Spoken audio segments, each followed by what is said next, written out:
37 కేసులు TDP party కోసమే నేను పెట్టించుకున్నా. టీడీపీ ప్రభుత్వం అధికారంలోకి వచ్చిన తర్వాత నాకు న్యాయం జరగలేదని భావిస్తున్నా. ఈ మాట ఆవేదనతో చెప్తున్నా తప్ప వ్యతిరేకతతో కాదు.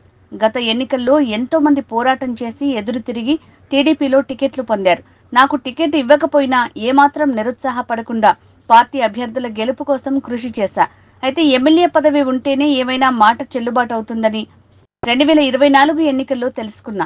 నా కార్యకర్తలకు టీటీడీ లెటర్లు కూడా ఇప్పించలేని దుస్థితిలో నేనున్నా. 2029 ఎన్నికల్లో పోరాటం చేసైనా టీడీపీ ఎమ్మెల్యే టికెట్ సాధిస్తా, ఎమ్మెల్యేగా గెలుస్తా. నేను చచ్చిపోయే వరకు టీడీపీలోనే ఉంటా. ఎంపీ కేశినేని చిన్ని 3 సార్లు ఎంపీగా గెలవటం ఖాయం. కేశినేని నానిలాగా కేశినేని చిన్ని మాటల మనిషి కాదు, నేతల మనిషి. రాష్ట్ర అభివృద్ధికి సంబంధించిన అనేక బాధ్యతలు చంద్రబాబు నాయుడు కేశినేని చిన్నిపై పెట్టారంటే ఆయన సమర్థత ఏంటో అర్థమవుతుంది. నా ఆవేదనను కేశినేని చిన్ని టీడీపీ అధిష్టానం దృష్టికి తీసుకువెళ్లాలి అని బుద్ధా వెంకన్న అన్నారు. నేను ఎవరికి భయపడ్డా, ప్రేమకు లొంగుతా తప్ప నేను ఎవరికి భయపడ్డా.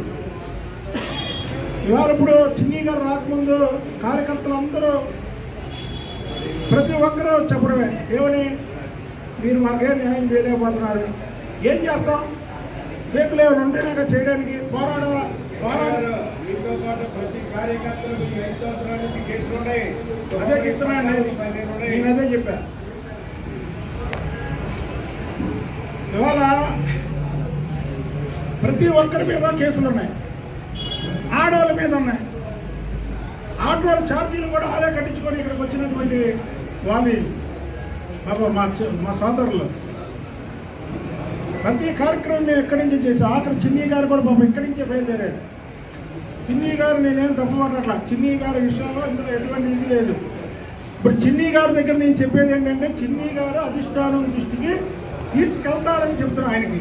మళ్ళీ బాబు మీరు తప్పుగా ఇచ్చేయకండి. చిన్ని గారు పార్లమెంట్ సభ్యులు, చిన్ని గారు అధిష్టానం దృష్టికి తీసుకెళ్తారని నేను ఆయన దృష్టికి తీసుకెళ్తున్నాను. మా ఆవేదనని, మా బాధని. అయితే ఎల్లకాలం ఒకలాగే ఉన్నాం, ఎల్లకాలం ఒకలాగా ఉండదు. ఇవాళ శనివారం వెళ్ళిపోతుంది, రేపు వస్తుంది, ఆదివారం వస్తుంది. అలాగని మీరు కూడా ఏం భయపడకండి, ఎప్పుడు ఇలా ఉంటాం అనుకోకండి.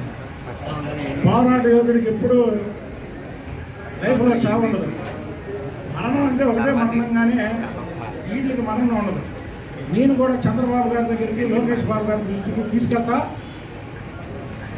ఇది మాత్రం కేశినేని చిన్ని గారు మాత్రం మా ఆవేదనని, ఇప్పుడు నేనేదో మాట్లాడానో ఆ ఆవేదనని అధిష్టానం దృష్టికి తీసుకెళ్ళాలి. ఎందుకంటే నేను ఈ వంటోడు ప్రాంతంలో ఉన్నా, తెలుగుదేశం పార్టీకి చెందినటువంటి అనేక పెద్ద నాయకులు ఈ వంటంలో ఏదన్నా ఎక్కడికన్నా వెళ్ళాలంటే నాకే ఫోన్ చేసి చెప్పేవాళ్ళు. ఇవాళ నా పరిస్థితి ఏంటి, ఇవాళ ఎవరికి చెప్తారు? నేనే కూడా చెప్పుకునే పరిస్థితికి వచ్చేసాను. కాబట్టి దీన్ని ఏదో వ్యతిరేకంగా మాట్లాడుతున్నాను అనుకోవచ్చు. ఆవేదనతో మాట్లాడుతున్నటువంటి మాటలు. చంద్రబాబు గారిని ఇస్తావా ఇవ్వా అని టికెట్ తీసుకున్న వాళ్ళు చాలామంది ఉన్నారు. ఆయన ఒక మంచి వ్యక్తి, ఇచ్చారు. నేను రక్తంతో కాలు కడిగా, ఇవ్వకపోయినా పర్వాలేదు సార్ అన్న, అంటే నా లాయల్టీ. ఇవాళ కూడా నాకేమి ఇవ్వకపోయినా నేను సత్య వరకు తెలుగుదేశం పార్టీలోనే ఉంటాను, చంద్రబాబు నాయుడు గారితోనే ఉంటా. లాస్ట్ టైం ఫైనల్ ఒకటి గుర్తు చేస్తున్నా, కేశినేని నానికి నాకు ముందు ఒక ఎక్స్లో మాట పెట్టుకున్నప్పుడు చెప్పా, నేను సచ్చే వరకు తెలుగుదేశంలో చంద్రబాబు గారు వెంట ఉంటా, నువ్వు ఉంటావా అని అడిగితే ఆ రోజు అతను సమాధానం చెప్పలేదు, పారిపోయాడు. నేను అలాగే ఉన్నా, టికెట్ ఇచ్చినా ఇవ్వకపోయినా, నేను ఎన్ని ఫైట్లు చేసినా. అలా జోగి రమేష్ ఇంటి మీదకి వస్తే ఇవాళ ఎమ్మెల్యే అయినటువంటి వ్యక్తులు ఎవరైనా వచ్చారా? విజువల్స్ చూడండి. పోరాటం చేసింది నేను ఎన్ని చెప్పుకోకూడదు, కానీ చెప్పుకునే పరిస్థితికి వచ్చింది నాకు. ఒకటి మాత్రం కరెక్ట్, ఏది ఇచ్చినా ఇవ్వకపోయినా సరే, ఇప్పుడు నాలో ఇది ఉంది, పోరాటం చేసే శక్తి ఉంది. మా వాళ్ళకు కూడా అందరికీ పోరాటం చేద్దామంటే చేద్దామనే వాళ్ళే, కానీ అధికారాన్ని అనిమేద్దామనే వాళ్ళు ఎవరు లేరు. ఏమా నాన్న, అందరూ పోరాటానికి రెడీ అన్నారు. పోరాటం అంటే మీ ఇప్పటికి కూడా చంద్రబాబు గారు శత్రువుల మీద పోరాటంతో చేస్తూనే ఉంటా, పదవి ఉన్నా లేకపోయినా.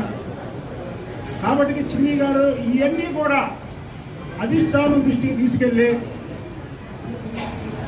నాకు మళ్ళీ అధిష్టానం నుంచి ఒక సూచన ఆయన తీసుకొస్తారని చిన్ని గారిని మనస్ఫూర్తిగా కోరుకుంటున్నాను. ఎందుకంటే మళ్ళీ మీరు చిన్ని గారిని పెట్టుకొని మాట్లాడారు అని రాయకండి, మీరు అది కూడా చెప్తున్నాను. మీకు ఆయన మా సోదరుడు, ఆయనకి నేను పార్లమెంట్ మెంబర్గా నేను చెప్తున్నాను.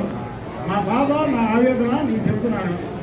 ఆయన అధిష్టానం దృష్టికి తీసుకెళ్ళి మళ్ళీ మాకు దీని మీద రిప్లై ఇస్తారని ఆశిస్తూ, మరి కేక్ కట్ చేసే ముందు చిన్ని గారు మాట్లాడతారు.